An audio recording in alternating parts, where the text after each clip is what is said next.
Eye drops bring relief if you have allergies, red eyes, dry eyes, and more. But easing your discomfort requires putting in eye drops correctly. Is there a wrong way to put in eye drops? Yes. You don't want eye drops running out of your eye and down your face. That's messy. And it's expensive. Prescription eye drops, even over-the-counter eye drops, are costly. Putting in eye drops the wrong way isn't just wasteful, it's hitting you in your wallet. Follow these 10 steps to put in your eye drops correctly. Wash your hands with soap and water, then dry your hands with a clean towel. If you are wearing contact lenses, remove them. The only exception is if you are using eye drops that are specifically formulated to re-moisten your contacts, or if your doctor advised you to use the drops in this manner. Either lie down or tilt your head back and look up at the ceiling. Concentrate on a point on the ceiling, keeping your eye wide open. Use your fingers to keep more of the eye drop in your eye. Place 1 or 2 fingers on your face about an inch below your eye. Gently pull down to create a pocket between your lower eyelid and your eyeball.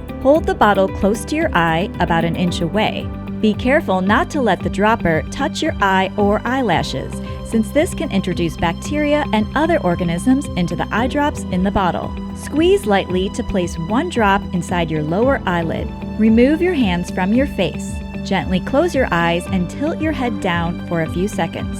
Try not to blink, as this can force some of the drops out of your eye before it has a chance to be absorbed. Use a clean tissue to absorb and wipe away any drops that spill out of your eye and onto your eyelids and face. Replace the cap of the bottle and screw it on securely. Never wipe the dropper tip with anything, as this may contaminate the drops. Wash your hands to rinse away any stray eye drops. If you are putting drops in both eyes, just repeat steps 1 through 10 with your other eye.